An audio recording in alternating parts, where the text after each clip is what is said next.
Karena sekarang kita berada di tengah dunia modern. Bapak tinggal cari saja konten-konten atau materi-materi ceramah itu di video-video yang ada di medsos itu kan ada ratusan. Bahkan mungkin ribuan. Di situ tinggal pilih. Tetapi ingat, kita harus memastikan bahwa apa yang kita dengar itu betul-betul bisa dipertanggungjawabkan secara ilmiah. Jangan menyampaikan sesuatu tidak ilmiah. Apalagi menyangkut hukum, itu fatal. Jangan biasakan menyampaikan hukum dengan pikiran pribadi. Menurut saya, apanya? Kalau sudah menyangkut bab hukum yang disampaikan, jangan menurut saya. Harus ada referensi yang jelas. Menurut Quran, menurut hadis, menurut ulama, menurut tafsirnya ulama, menurut takwil hadisnya. Jadi jelas. Kalau menurut saya itu pendapat pribadi, Pak. Dan itu berisiko. Bismillahirrahmanirrahim. Assalamualaikum warahmatullahi wabarakatuh. Alhamdulillahi wa kafa wassalatu wassalamu ala sayyidil mustafa wa ala alihi min ahli sidqi wal wafa. Nusalli wa nusallimu ala sayyidina Muhammadin sallallahu alaihi wasallam.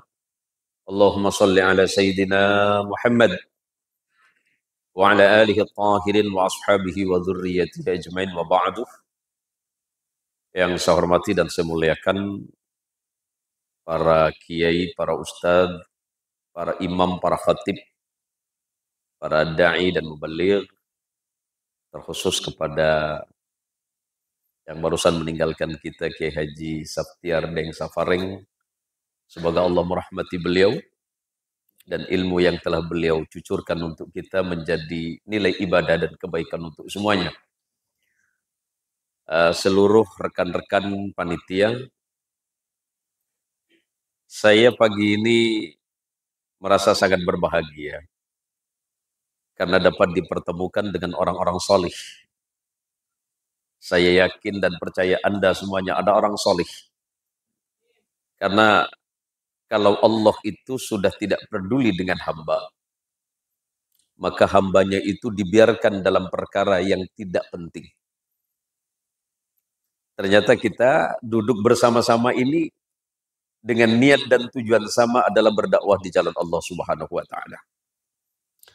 Untuk Adinda, moderator yang sudah menyampaikan ini luar biasa ini. Jenggotnya udah mirip saya malah ini. Tinggal diputihin dikit ya. Jadi sebagaimana yang disampaikan oleh Kiai Saptiar tadi, akan kurang lebih sama dengan yang akan saya sampaikan. Dan nanti insya Allah bisa dibuka di channel dakwah saya itu. Semua channel ada, Pak. Di channel Facebook itu namanya Zen Muhsin Official. Atas izin Allah hari ini hampir 200.000 follower. Dengan tontonan sudah di atas total itu 80 juta. Kemudian di beberapa channel termasuk YouTube, apalagi ada Instagram, kemudian di TikTok, semuanya itu ada. Kembali kepada apa yang menjadi materi kita hari ini. Trik dan langkah menjadi khatib atau mubaligh berpengaruh dan memukau. Setiap da'i, setiap mubaligh, saya pikir memiliki ciri khas. Ciri khasnya masing-masing. Yang tidak bisa ditiru itu satu, Pak. Suara. Sebab suara itu karunia dari Allah. Setiap orang diberikan kelebihan oleh Allah dan suaranya itu memiliki suara khasnya masing-masing.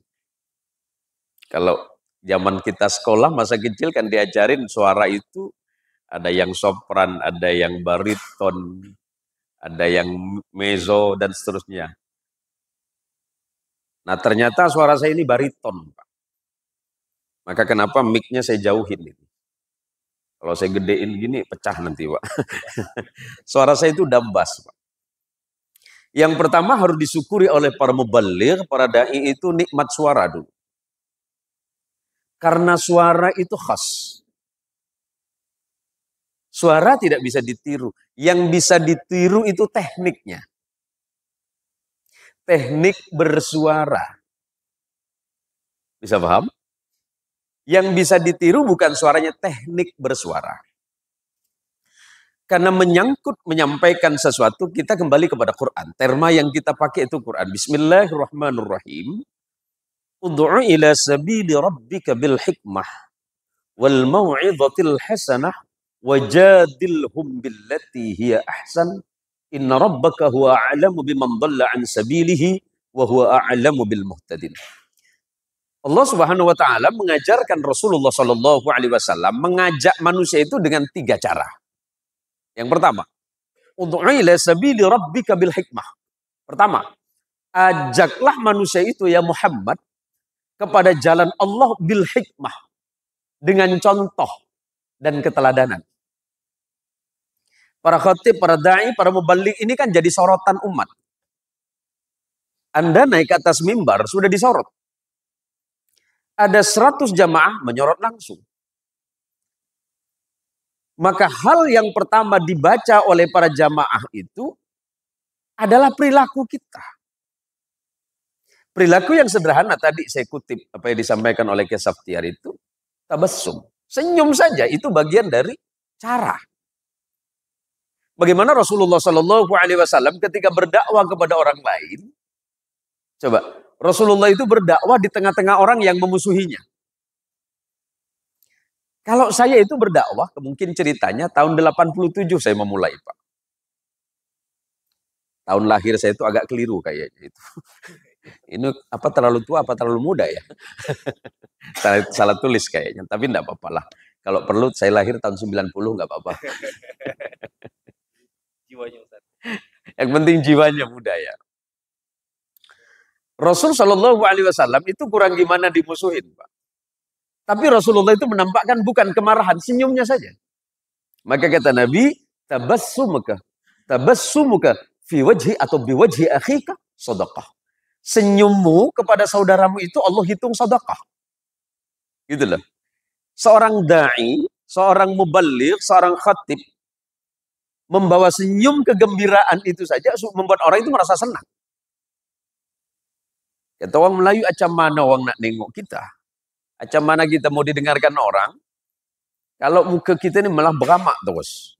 Tampangnya serem. Kalau saya nggak bawa senyum orang takut, Pak. Karena memang tampang saya udah serem, Pak. Serius, Pak. Jadi kalau saya ngajar filsafat itu, kebetulan salah satu disiplin yang saya ampu itu filsafat. Namanya perennial. Kalau saya ngomong itu keras. Tapi sebenarnya intinya adalah mendidik mereka itu menjadi lebih baik. Anak-anak saya itu kalau saya ngajar Quran itu takut semua. Itu ada istri saya di belakang. Dengar suara saya aja udah ngeri semua, Pak. Karena memang suara saya tinggi, keras. Tapi yang harus saya tampilkan bukan kerasnya. Adalah bagaimana kelembutan sikap. Kelembutan sikap. Maka kata Allah, ud'u ila sabili rabbika bil hikmah. Ajak manusia itu dengan contoh dan keteladanan. Keteladanan Rasul Shallallahu Alaihi Wasallam adalah senyum. Salah satu sifat utama dari seorang muballigh yang harus ditampilkan adalah senyumnya. Itu personal, Pak. Yang kedua, wal mau'izatil hasanah. Berikanlah mereka itu mau'idul husna, nasihat-nasihat yang baik. Tapi nasihat yang baik tidak akan menjadi baik kalau caranya tidak baik. Nasihat yang baik menjadi tidak baik kalau caranya tidak baik. Coba Rasulullah Shallallahu Alaihi Wasallam ketika menyatakan bahwa khatibin nasa ala qadri uqulihim. Ini penting untuk muballigh. Sampaikan kepada manusia itu, kata Rasulullah Shallallahu Alaihi Wasallam, ala qadri uqulihim, sesuai dengan logika mereka yang mau menerimamu itu. Saya kasih contoh paling mudah. Kalau kita bicara dengan nelayan, nyambung tidak bicara tentang pertanian? Nggak nyambung karena mereka nggak paham. Tapi jangan bicara tentang ikan kalau kita ngobrol di depan petani. Karena mereka nggak akan ngerti. Maka kata sahabat Ali bin Abi Thalib, Yang paling mudah kata sahabat Ali itu adalah haqqun bila nidhamin yaghlibuhul batil binidhamin. Kebenaran yang tidak menggunakan strategi akan dikalahkan oleh kebatilan yang menggunakan strategi. Dakwah juga harus pakai strategi, Pak. Tadi trik-triknya sudah disampaikan oleh Beliau. Dakwah itu butuh strategi. Kalau nggak pakai strategi, pertama, tidak akan didengarkan. Kalau sudah tidak akan didengarkan, pasti tidak akan diikuti. Yang ketiga kata Allah, wajadilhum billati hiya ahsan. Kalau seandainya mereka mau mengajakmu berdebat, sebenarnya dalam Islam berdebat itu boleh, tapi tidak dianjurkan. Kalau mereka sampai pada tataran tidak mau menerima Islam itu kata Allah, sampai mereka mau mengajakmu berdebat, berdebat saja. Tapi perdebatan yang didasari oleh ilmu dan pengetahuan. Perdebatannya orang berilmu beda, Pak. Perdebatannya orang berilmu pasti pakai marja. Pasti pakai referensi. Kalau perdebatannya orang tidak pakai ilmu, kalah dalil menang tinju. Maka kata Allah, wajadilhum billati hiya ahsan. Ajak mereka itu ke jalan Allah. Nomor 3, kalau nggak mau, masih ngengkel, masih ngotot, ya udah nggak apa-apa, diskusi sampai kepada perdebatan itu biasa. Tetapi ingat, sesungguhnya Allah Maha tahu siapa yang mendapatkan hidayah dan mereka orang-orang yang tersesat di jalan Allah. Nah, berkaitan tentang ini, tadi sebenarnya sudah disampaikan oleh beliau. Tahun ini pribadi, tahun 94, 95, 96, saya pernah mewakili Kalimantan Barat selama 3 tahun berturut-turut itu di lomba pidato atau ceramah nasional. Tahun 94, 95, 96. Saya masih ingat dan sampai hari ini masih saya pakai. Apa yang harus dipersiapkan di saat kita akan berkhutbah atau di saat kita akan tampil sebagai dai? Pertama, siapkan materinya dulu. Pertama, langkah pertama. 1, materi. Materi tentang apa? Oh, kalau seandainya materi tentang sholat, materi tentang sholat ini penuhi dulu. Dengan segala referensinya. Qurannya apa? Kalau harus menggunakan tafsirnya, standar tafsirnya apa? Standar pertama, apakah pakai Tabari, Imam At-Tabari, Imam Ibnu Katsir misalnya. Apakah akan menggunakan Qurtubi? Standar Qurannya. Quran ayat sekian menjelaskan tentang salat. Salat menurut bahasa ini misalnya. Dan tafsiran ayat ini menurut Imam At-Tabari di dalam kitabnya nomor sekian, halaman sekian. Kalau menurut Ibnu Katsir rahimahullah ta'ala begini. Nah, bagaimana kemudian materi ini kita penuhi dulu? Apa materinya dulu? Catat dengan baik, tata dengan baik. Yang pertama materi. Yang kedua penguasaan materi. Materinya baik, tapi kalau Anda tidak menguasai, masalah. Materinya baik, tapi tidak menguasai materi, masalah. Apalagi seorang dai minimal 1 jam ceramah. 1 jam ceramah itu, Pak. Nanti kalau salah-salah, menit ke-30 hilang. Masa menit ke-30 harus garuk-garuk nanya jamaah?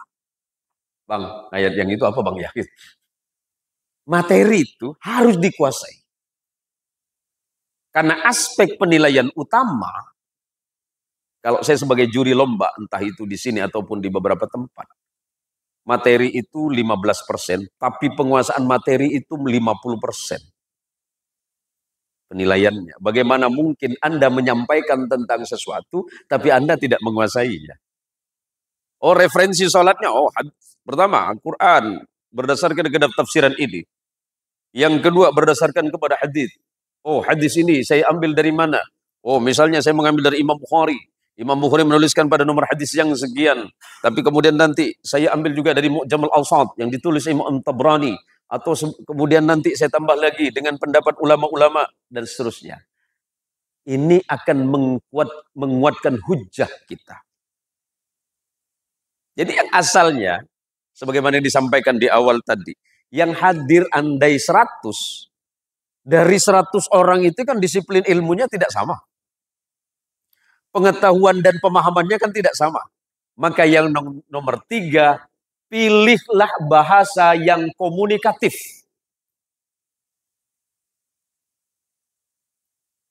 Pilih bahasa yang komunikatif. Yang bisa difahami semua orang. Jangan memilih bahasa yang sulit difahami.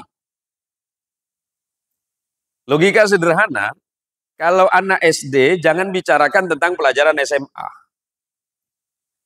Ambil bahasa yang di tengah.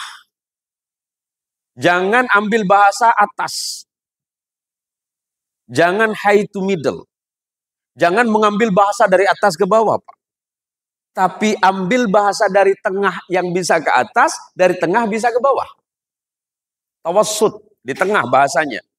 Yang komunikatif, yang bisa difahami semua orang. Yang datang anak kecil dia faham, tapi ilmuwan dan para pemikir juga faham. Nomor 3 itu, menguasai bahasa. Artinya pilih bahasa yang sangat komunikatif. Ini triknya, Pak. Yang nomor 4, karena ini menyangkut teknik bersuara, yang nomor 4 itu intonasi. Tinggi rendahnya nada ketika menyampaikan. Jadi bisa dipisahkan mana yang penting, mana yang tidak. Mana yang utama, mana yang bukan. Mana yang primer, mana yang sekundernya. Tapi lagi-lagi, memang cara dakwah di Indonesia ini kan berbeda-beda, Pak. Ada yang penuh guyon, sampai nggak tahu materinya apa, cuma guyon aja. Ada itu. Tapi ya terserahlah, itu kan namanya pasar, Pak. Mohon maaf, saya menyebutnya pasar. Yang namanya pasar kan ada uang, ada barang. Ada barang, ada uang, terserah jamaah. Jamaahnya nanti milih.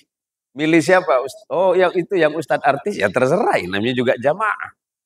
Tapi ingat bahwa menyampaikan kebenaran itu jangan sampai karena hanya sekedar mengingat membuat jamaah itu merasa nyaman ketika mendengarkan, kemudian lupa kepada esensi yang disampaikan. Jangan sampai kepeleset. Masalah guyonan itu biasa, karena Nabi juga biasa guyon. Tapi guyonan yang intelektual, Pak. Hindarkan kata sarkas. Kalimat cacian, hindarkan. Karena itu bukan akhlaknya seorang da'i. Persoalan kita berbeda dengan orang lain biasa. Kita kan hari ini sedang disuguhkan oleh tontonan-tontonan yang banyak tidak menarik. Kenapa dakwah saya itu cenderung di tengah? Termasuk ketika saya menyampaikan problem Palestina dan Israel dalam perspektif sejarah, saya sih nggak masalah, Pak. Ada salah satu konten video dakwah saya itu diculik oleh beberapa orang, gambarnya saya dihilangkan, tinggal suaranya. Diupload oleh salah satu channel, dalam 1 minggu ditonton udah 14 juta orang. Tapi muka saya enggak nampak. Cuma suara saya yang diambil, enggak masalah. Yang penting jangan hilangkan esensi yang saya sampaikan agar tidak terjadi fitnah. Apa yang saya maksud dengan intonasi? Boleh minum saya? Itu bagian saya, Bang. Ah, ini suruh nyampaikan materi tak kasih minum pula saya ini.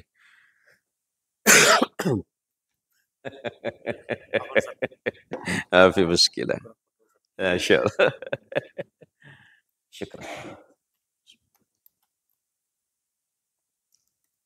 Terima kasih. Jadi yang keempat tadi, intonasi itu penting, Pak. Tinggi rendahnya nada kalimat. Tinggi rendahnya kalimat itu untuk menentukan mana yang ada tekanan nada atau tidak. Tadi kan Ustadz Daeng sudah menyampaikan itu. Ada bagian-bagian yang harus terdengar biasa dan datar, tapi untuk menyampaikan sesuatu yang penting itu ada tekanan nada, Pak. Yang kelima, Ini menyangkut fasohah, kefasihan, disebut dengan artikulasi. Suara itu harus jelas terdengar. Karena Nabi Shallallahu Alaihi Wasallam itu adalah Nabi yang sangat fasih. Menyampaikan sesuatu Nabi itu fushah, Pak. Saya memilih berbagai bahasa, Pak. Saya biasanya dakwah itu, saya tanya dulu dengan jamaah, pakai bahasa apa ini?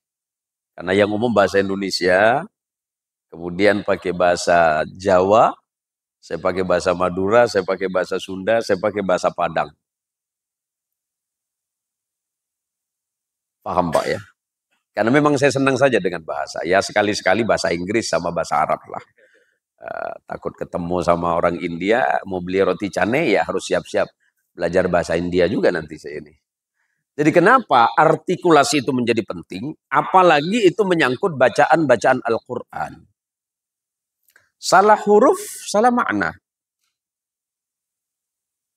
Apalagi ini kan menyangkut dengan ratusan bahkan mungkin ribuan jamaah yang akan mendengarkan saudara.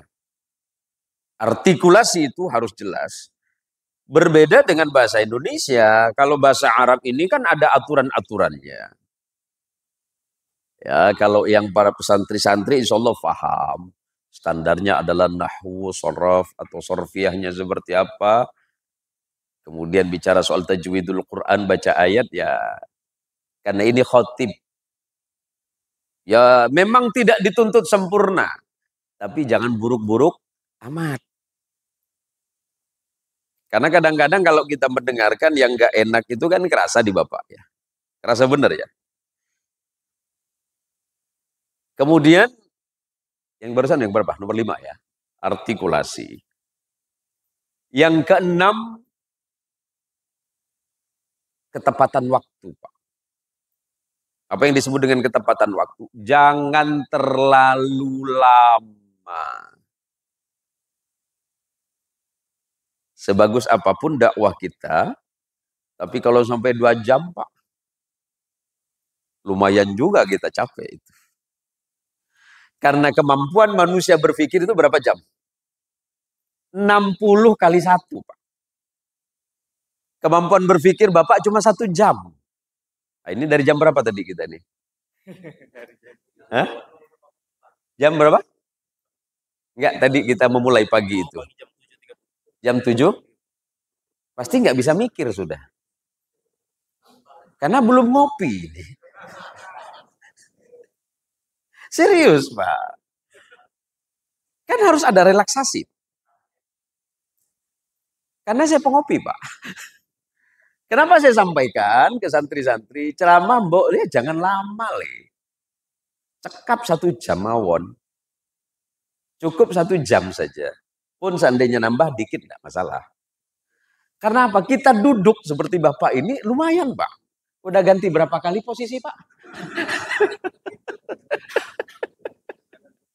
Iya, itu kan menggelisahkan itu.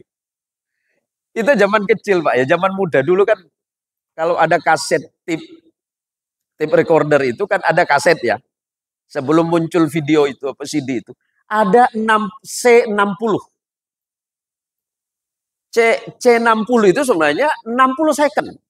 60 menit. 60 menit. Kemampuan kita berpikir optimal itu cuma 60 menit. Lepas itu gelisah, Pak. Nah, ini ada yang mikir, bila nak keluarnya belum rokok lagi, belum ngopi lagi. Iya kan? Jadi ketepatan waktu itu penting. Nah, nanti Bapak boleh tanya-tanya lah. Nah, karena materi utamanya tidak lama. Saya kasih yang simpel saja ini, Pak. Saya kasih yang paling simpel ini. Biar insya Allah nanti kalaupun memang ada pertanyaan yang khusus dari Bapak, boleh melalui WA, insya Allah saya jawab, Pak. Tapi jangan marah kalau saya jawab sampai 1 minggu. Karena yang masuk ke nomor saya itu ribuan, Pak. Dengan pertanyaan yang per hari itu biasa di atas 100, Pak. Kadang-kadang pusing juga jadi Ustadz ini, Pak. Jadi ketepatan waktu itu penting. Kenapa ketepatan waktu itu penting? Yang saya maksud, kapan kita harus menyampaikan ini, kapan saya harus dengan nada tinggi, kapan saya harus turun. Kan ada grafiknya, Pak. Misalnya datar, naik, turun, datar lagi turun, naik. Itu kan ada grafik. Jadi karena di sini apa? Membalik yang berpengaruh dan memukau. Yang bagian akhir takut juga saya ini, Pak. Memukau ini. Ini maksudnya apa ini? Jadi ini menjadi penting bagi para khatib, para mubalik, para dai, dan sebagai bagian yang tidak kalah pentingnya, hindarkan materi yang mengarah kepada perdebatan. Itu sangat tidak penting. Karena kita menyampaikan ceramah itu bukan bahsul masail, Pak. Kita ceramah ya ceramah. Jamaah pengen mendengar saja. Jamaah tidak akan masuk pada wilayah perdebatan. Terlepas di sana sini perbedaan itu ada, ya harus kita hormati dan kita hargai. Apalagi jangan sampai mimbar khutbah menjadi ajang balas dendam. Paham, Pak? Karena saya pernah disodok orang, Pak. Nggak tahu siapa-siapa, tapi bagi saya tidak masalah itu. Yang penting saya hadir ke masjid, kebetulan dalam setiap Jumat saya minta kepada asisten saya, tolong kosongkan jadwal khutbah saya dalam satu Jumat per bulan. Asisten nanya, kenapa, Bah? Kenapa harus kosong? Karena satu hari pada hari Jumat itu masanya saya dinasehatin. Kan sudah 3 Jumat saya nasihatin orang tuh. Ingat para khotib, jangan fullin. Khutbahnya jangan di-fullin. Jadwalnya jangan di-fullkan ya. Kosongkan satu hari saja dalam satu Jumat itu. Biar kita dinasehatin, bukan masanya kita nasihatin orang terus. Kalau kita nasihatin orang terus, nanti posisi kita paling benar. Tapi kalau satu Jumat kita minta dinasihatin, nanti kita akan lembut. Ada masanya hidup kita itu harus menunduk, ada saatnya kita harus menatap. Menatap untuk belajar dan menunduk untuk merenungkan apa yang kita pelajari. Jadi sebenarnya, saya menginginkan dari apa yang materi saya sampaikan, ini lebih banyak pertanyaan nanti dari Bapak. Karena sekarang kita berada di tengah dunia modern. Bapak tinggal cari saja konten-konten atau materi-materi ceramah itu di video-video yang ada di medsos itu kan ada ratusan. Bahkan mungkin ribuan. Di situ tinggal pilih. Tetapi ingat, kita harus memastikan bahwa apa yang kita dengar itu betul-betul bisa dipertanggungjawabkan secara ilmiah. Jangan menyampaikan sesuatu tidak ilmiah. Apalagi menyangkut hukum, itu fatal. Jangan biasakan menyampaikan hukum dengan pikiran pribadi. Menurut saya, apanya? Kalau sudah menyangkut bab hukum yang disampaikan, jangan menurut saya. Harus ada referensi yang jelas. Menurut Quran, menurut hadis, menurut ulama, menurut tafsirnya ulama, menurut takwil hadisnya. Jadi jelas. Kalau menurut saya itu pendapat pribadi, Pak. Dan itu berisiko. Bisa dipahami? Ya. Pisahkan mana itu bagian hukum yang memang harus disampaikan itu adalah hukum dengan referensi yang jelas dan mana bagian dari pendapat pribadi. Jadi jamaah biar jelas. Karena kita menyampaikan hal-hal ini sekaligus juga mengedukasi jamaah biar lebih pintar dan lebih cerdas, Pak. Ini Anda semua ini kan ujung tombak. Ujung tombak yang menyampaikan hukum-hukum Allah melalui mimbar khutbah. Ini para calon-calon dai-dai muda ini. Dulu saya hanya cerita tahun 87 saya ingat ketika saya diperintah oleh guru saya itu saya bingung, Pak. Karena masa itu saya masih di pesantren. Mungkin masih tahun 87 umur 13-14 tahun lah saya lupa. 14-15 tahun mungkin. Saya bingung. Karena saya nggak biasa ceramah. Kan masih anak kecil, Pak, SMP zaman itu. Suruh ceramah sama kiai. Nggak tanggung-tanggung ceramahnya itu di pesantren. Di hadapan para kiai, para ulama, para santri. Bingung saya, Pak. Betul-betul nggak ada persiapan. Tapi disitulah guru saya sebenarnya menguji mental saya. Karena bicara menyampaikan ini bukan hanya masalah ilmu semata, tapi punya mental apa tidak. Suka bergegar enggak, Pak? Hah? Suka bergegar? Nah, sebelum naik itu tepuk, Pak. Itu. Gurau saja Pak ya. Bagaimana caranya? Nanti silakan Bapak tanya itu di materi tanya jawab. Sekarang apa yang Bapak sampaikan? Ada teman saya yang hari ini juga jadi dai. Awalnya nggak mau jadi dai. Pada ilmunya luar biasa. Awalnya tidak mau jadi dai, tapi saya dorong. Dia tanya sama saya, Mas, saya ini malu. Terus saya nggak berani nyampaikan.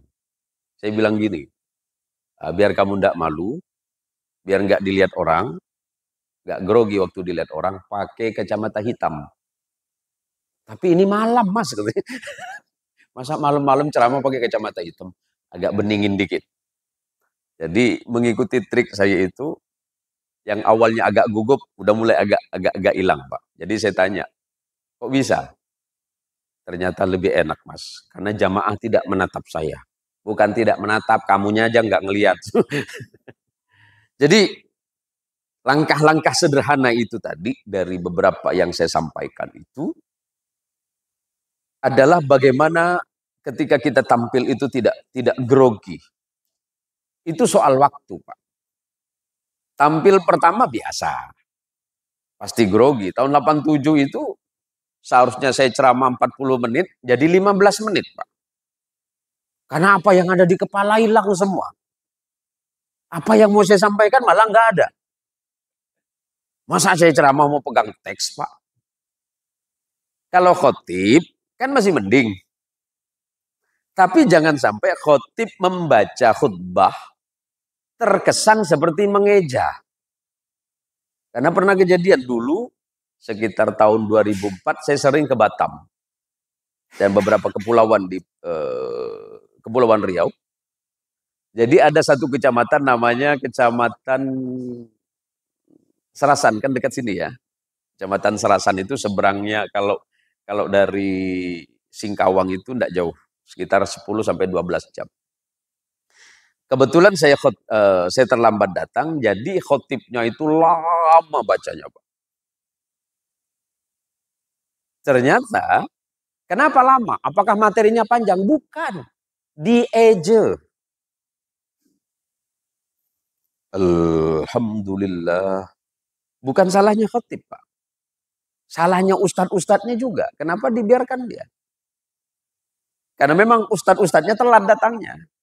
Mau tidak mau cadangan 2 enggak ada. Cadangan pertama enggak ada. Cadangan kedua enggak ada. Sampai cadangan keempat pun enggak ada. Yang ada ujung-ujungnya. Itu dia baca khutbah jam 11:50. Selesai jam 12:40. Macam mana mau lancar, Pak? Dieje. Alhamdulillah. Kita yang di bawah ini, Pak, deg-degan, Pak. Ya Allah, ini batal sholat ini nampaknya, ya Allah. Batal Jumatan ini, ya Allah. Gitu kan. Dalam hati saya, ya Allah, jangan sampai ini salah sedikit, ya Allah. Kalau salah-salah sedikit masih saya ingatkan. Misalnya khotib lupa sholawat. Allahumma sholli ala Muhammad, misalnya lupa. Yang jamaah di depan ngingetin. Khotib, sholawat. Boleh. Secara fikih boleh. Tapi jangan berdiri. Khotib, sholawat yuk. Itu salah, Pak. Kalau khotib keliru misalnya. Khotib tidak menyampaikan ittaqillah. Karena itu bagian dari rukun. Jamaah yang dengar tinggal ngingetin. Khotib, ittaqillah. Boleh. Tapi jangan berdiri marah-marah. Kau nih jadi khotib salah pula. Nanti malah bubar Jumatnya, Pak ya. Nah, jadi trik-trik sederhana sebenarnya itu, Pak ya. Ini cara mudah, praktis. Dan insya Allah, Allah akan memberikan kemudahan bagi kita semuanya. Amin. Gak usah khawatir. Kalau saya masih ragu Ustaz. Gampang itu. Itu soal waktu. Kalau Ustaz kelihatannya enjoy saja. Tinggal hitung saja, Pak. Tahun 87 itu. Berapa tahun? 36 36 tahun. Sempat saya tidak dakwah secara langsung, saya dakwah melalui radio karena saya pernah di Bandung sama istri saya itu, saya dakwah di radio kurang lebih 4 atau 5 tahun mungkin Pak. Saya berada di radio dan saya mengambil program-program itu. Jadi teman-teman nanya, kok bisa selancar itu? Karena lama, jadi hafal. Nah, jadi mungkin ini bagian dari materi, bisa kita lanjutkan lagi nanti karena memang waktu kita sampai jam 11 berapa? 11.30 untuk melaksanakan ibadah sholat zuhur. Mungkin ada pertanyaan, trik-trik apa atau kiat-kiat apa? Saya persilakan dulu.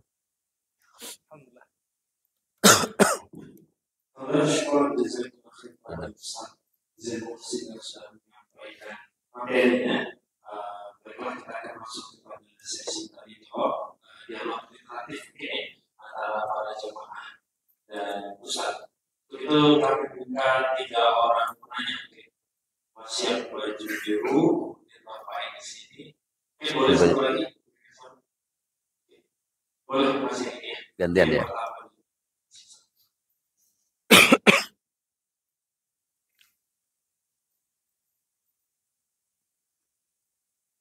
Kami izin sampaikan karena memang waktunya pendek disampaikan oleh Bapak. Oke, baik, bismillahirrahmanirrahim. Izin bertanyakan. Jadi sebenarnya berkaitan dengan kemudian. Jadi saya ingin bertanya bagaimana cara kita bisa menumbuhkan kewibawaan kita sebagai teladan supaya kita bisa menjadi dai yang lebih powerful lagi dan menyampaikan materi-materi atau berbagai dakwah kepada jemaah. Kemudian yang kedua, kira-kira amalan apa yang bisa kita gunakan ataupun amalan yang bisa kita praktekkan supaya kita bisa lebih powerful lagi untuk menjadi seorang. Baik, berbicara pertanyaan, terima kasih. Langsung aja dulu ya sekalian.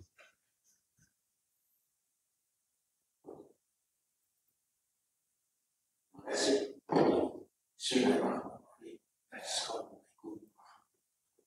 Waalaikumsalam warahmatullahi wabarakatuh. Saya Oh, subhanallah.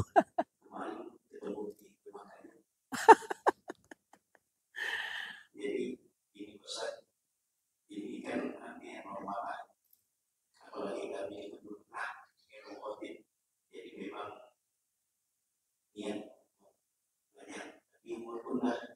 Tapi semangat. Iya, alhamdulillah semangat luar biasa.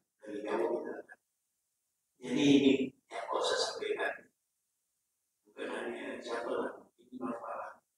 Perasaan komentar itu biasa menyampaikan materi misalnya. Biasa kita minat Tuhan, kita seperti ya apa ya harus kita lakukan. Kalau tidak cepatkan, bisa buyang. Iya betul. Materi apa mungkin bisa sampai. Iya. Apa yang kita sampaikan. Tidak kurang. Assalamualaikum warahmatullahi wabarakatuh. Waalaikumsalam warahmatullahi wabarakatuh.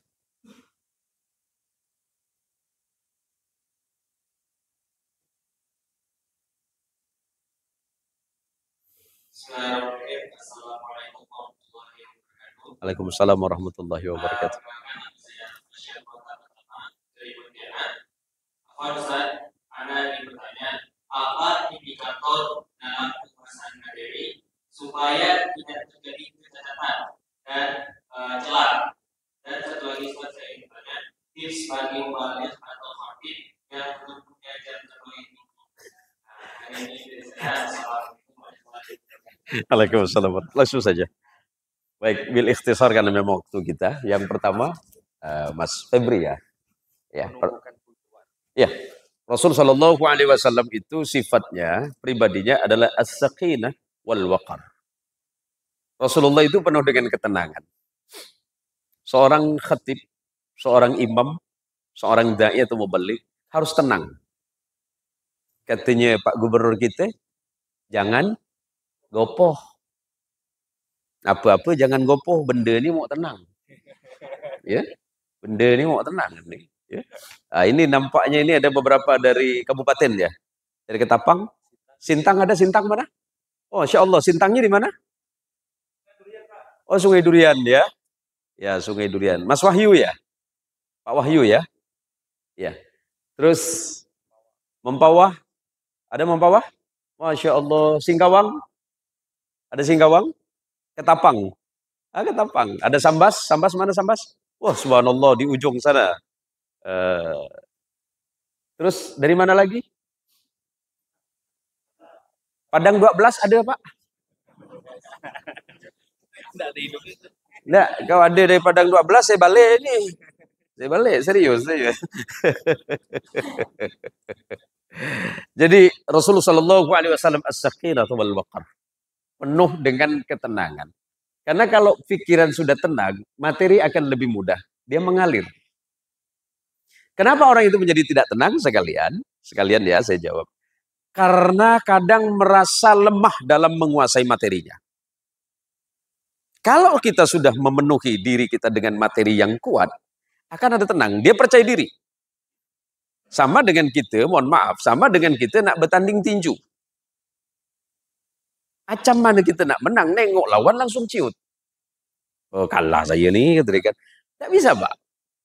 Artinya apa? Bismillah saja. Boleh jadi yang di depan kita lebih tahu dari kita, atau bahkan tidak lebih tahu dari kita. Yakinkan saja, saya paham, saya ngerti, saya bisa. Percaya diri saja. Tenang saja.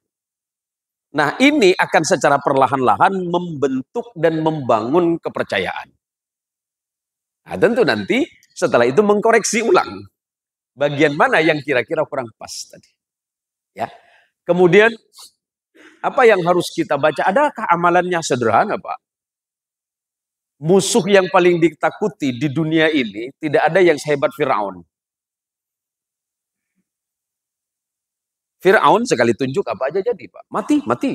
Gunung meletus, meletus. Hujan kodok, hujan kodok. Tapi Firaun itu kalah oleh Musa alaihi salatu wassalam. Padahal Musa itu cadel, Pak. Nabi Musa itu kan nabi yang cadel. Mau bicara saja susah. Maka Nabi Musa dikirimi doa oleh Allah. Qala rabbis rahli sadri wa yassirli amri wahlul 'uqdatam min lisani yafqahu qawli. Pertama, Nabi Musa cadel. Kedua, senjatanya cuma tongkat. Nih, khotib itu senjatanya kan cuma tongkat. Ya kan? Kalau udah pegang tongkat, jangan main-main itu khotib tuh, kata dia. Jadi ini penting, Pak. Jadi tenang saja, karena dengan pikiran yang tenang, hati yang sudah mantap, materi itu akan mengalir pelan-pelan. Tapi tentu penuhi dulu. Kan saya ceramah 10 menit. Atau saya khutbah 15 menit plus doa, atau khutbah kedua 25 menit. Biar nggak ragu, biar nggak khawatir, apalagi cemas sampai bergegar, nanti apalagi baca khutbah kita kan pakai mic. Ya ibadallah. Tahu nih. Takut ketemu anak kecil yang dekil. Takut tuh. Makin takut gitu dibuatnya, Pak. Takut teriak dari bawah. Khotib takut. Kan bahaya. Udah mantapkan saja. Usikum wa iyaya binafsi ittaqullah. Ittaqullaha haqqa tuqatih. Ada orang yang saking takut, nunduk dia, Pak. Nunduk dari awal sampai akhir. Sampai orang tak tahu apa yang ditengok di bawah. Teks khutbah kita kan di depan. Begini. Ittaqillah. Jadi biar tidak terkesan membaca sekali. Bapak tahu nggak pembaca berita itu? Kita para pembaca berita, saya pembaca berita, Pak. Kita pembaca berita itu bukan hafal, Pak. Di depan kita ada namanya teleprompter. Tulisan besar-besar, Pak. Kita baca tapi tidak terkesan membaca. Kita pegang begini, ada tombolnya, Pak. Kita pegang. Ada tulisan turun, naik. Ya. Nah, kita khotib juga sama. Nah, cuma masalahnya jangan sampai khotib yang usia 50 ke atas jangan sampai lupa kacamata. Pernah kejadian tuh. Lillahi ta'ala azza wa jalla wa ala jadi saksi. Tapi beliau sudah wafat. Saya ini datang agak telat. Karena jemput anak sekolah. Saya pas di tengah sholat sunnah. Khotib karena sudah terbiasa baca pakai buku khutbah. Buku khutbahnya hilang semua di atas. Ini serius kejadian, Pak. Jadi yang namanya khotib sudah sepuh nih begini dia. Jadi yang namanya Bilal Muraqi itu hanya ada apa Pak Khotib? Buku hilang. Kejadian ini Pak, saya ngalamin. Saya melihat gelagat sambil sholat senyum lah ya. Dalam mati kau. Serius, kejadian itu Pak. Iya. Jadi saya sholat percepat Pak. Si khatib tadi memang betul-betul tidak ada Pak. Tertuduh utamanya saya. Langsung khatib ini berdiri. Kiai Zen. Kiai Zen. Ya Pak Khatib, naik kata dia. Nyaman dia nunjuk saya sama tuh. Naik kata dia kan. Iyalah, maju saya kan daripada Jumat batal. Udah salah ngotot dia kan. Itu saya manas Pak. Saya tepuk dia, turun kau sih. Saya enggak mikir ini, turun kau sih. Jadi udah selesai. Karena saya membiasakan diri dari pesantren dari sejak tahun 89 sudah membiasakan hafalan. Sudah membiasakan hafalan. Jadi tinggal pencet tombol. Temanya apa? Oh, tentang ini. Tek, udah selesai. Selesai sholat, ribut lagi, Pak. Ributnya apa? Saya dituduh, Pak. Ini nampaknya Pak Kezen yang napokkan nih, kata dia. Ya Allah, udah ditolong tak tahu diri lagi orang tuanya. Saya dituduh, Pak. Ya Allah, ini sengaja nampaknya nak jatuhkan saya, kata dia kan. Akhirnya kita sepakat dengan ketua masjid, cari penyebabnya. Rupanya 1 hari sebelum sholat Jumat, ada ibu-ibu yang biasa ngeberesin masjid itu, masukkan buku khutbah ini dalam karung. Sangke tak dipakai. Kita panggil ibu tuh. Gimana ceritanya Bu? Mana saya tahu Tuan Guru. Barang tuh bersepak semua di bawah. Saya kumpulkan masukkan karung. Karungnya mana? Tuh di pucuk. Kata dia. Allahu Akbar. Nah, kejadian kedua. Khatib lupa bawa kacamata. Saya lagi yang kena. Di Masjid 28. Mutar. Tengok saya. Berdiri di sini. Tunjuk saya. Ustaz, naik. Kata dia. Ya Allah. Apa gini Allah suka. Mana saya? Ini pemain cadangan betul saya ini masih. Nah, jadi hati-hati dengan para khatib yang biasa menggunakan alat teropong. Nah, jangan pula nanti wah, main begini dah.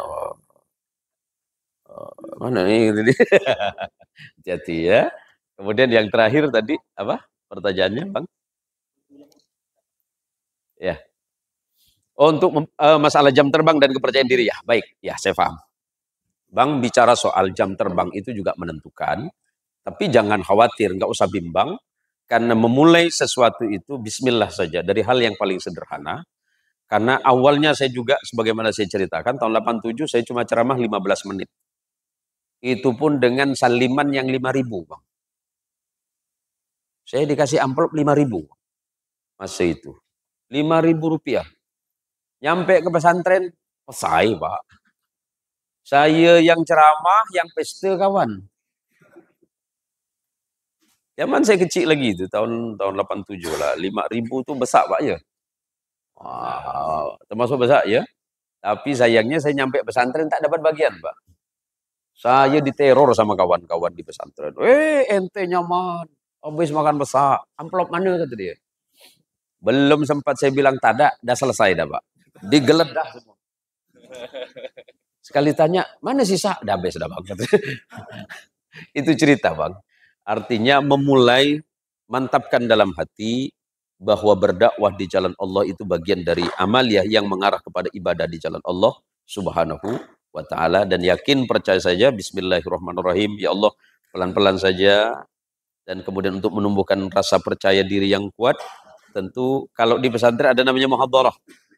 Di pesantren jadi ini para muhadir artinya para ahli-ahli ceramah, ahli pidato, ahli menyampaikan ini insya Allah faham itu. Jadi pelan-pelan saja sampai kemudian abang sambil belajar materi-materi apa yang akan abang sampaikan nanti. Insya Allah semuanya akan mudah.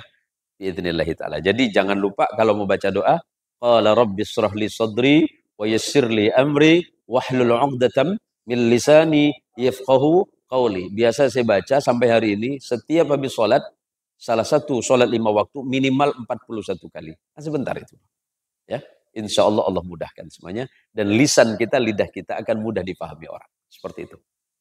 Lanjut.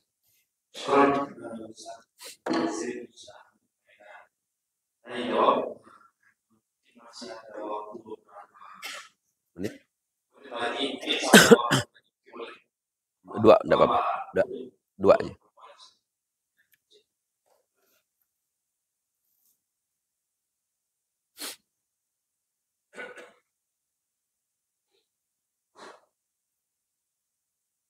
Assalamualaikum warahmatullahi wabarakatuh. Waalaikumsalam warahmatullahi wabarakatuh. Nama saya Muhammad Nasir dari Sungai Jawi. Oh, Sungai Jawi. Yang saya tanyakan cuma satu sedikit saja. Sebelum khotib menyampaikan khutbahnya, menyampaikan kalimat alhamdulillah untuk kesekian, itu tidak disertai dengan bismillah. Tidak disertai. Ya. Assalamualaikum warahmatullahi wabarakatuh. Waalaikumsalam warahmatullahi wabarakatuh.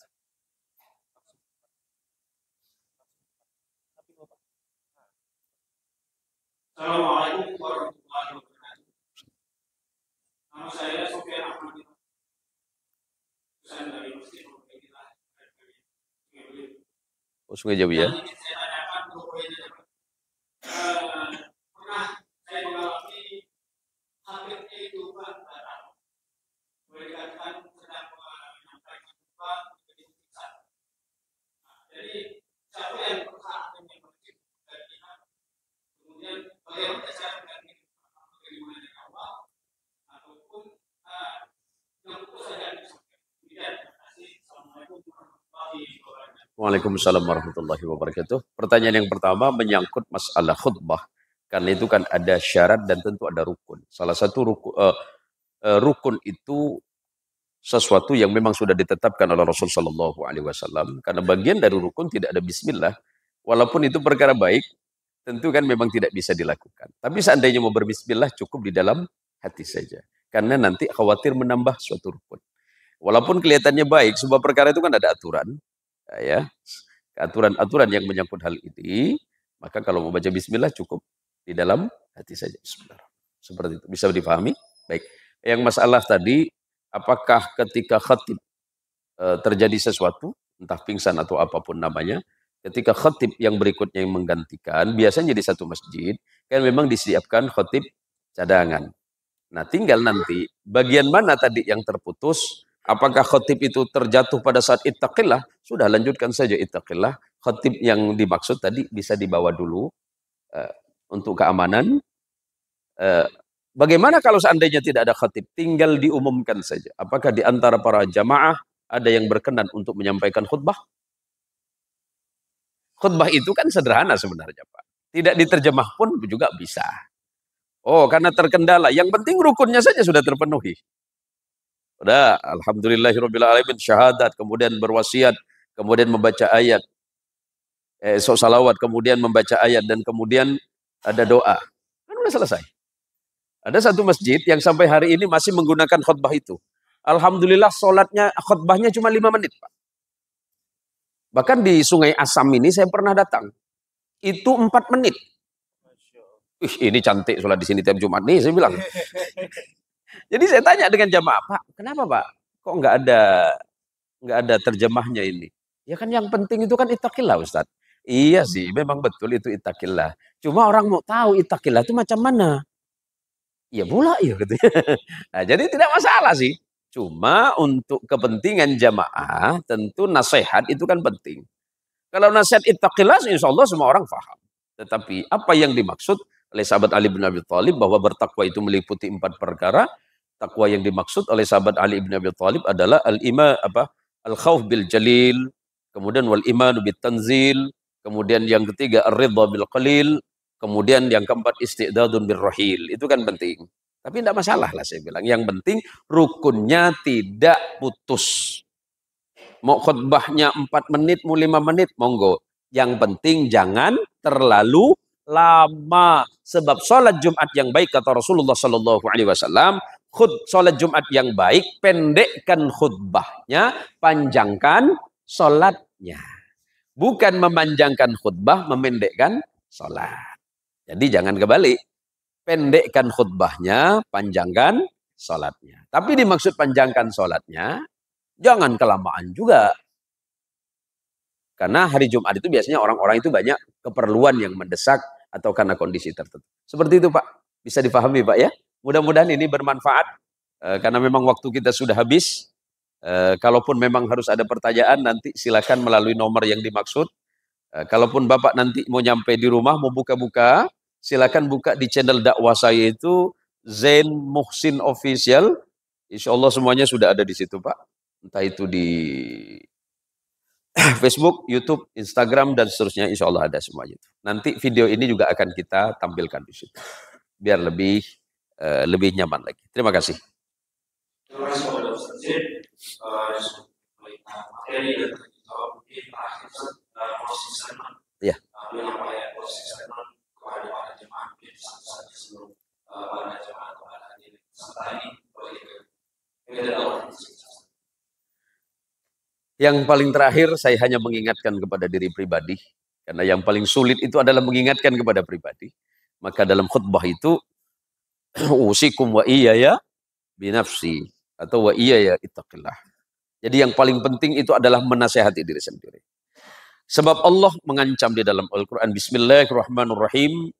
Ya ayyuhalladzina amanu lima taquluna ma la taf'alun. Kabura maqtan 'indallahi an taqulu ma la taf'alun.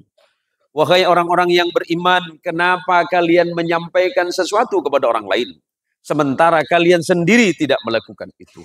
Sungguh sebuah keburukan yang besar di sisi Allah ketika kalian menyampaikan tapi kalian tidak melakukan itu. Kita ngajak orang lain salat tapi kita tak mau salat. Nah, itu bahaya besar. Macam mana kita mau mengajarkan orang tentang kebaikan sementara kita tak baik? Jadi ibda binafsik, mulailah kebaikan itu dari diri sendiri. Saya ulangi, mulailah kebaikan itu dari diri sendiri.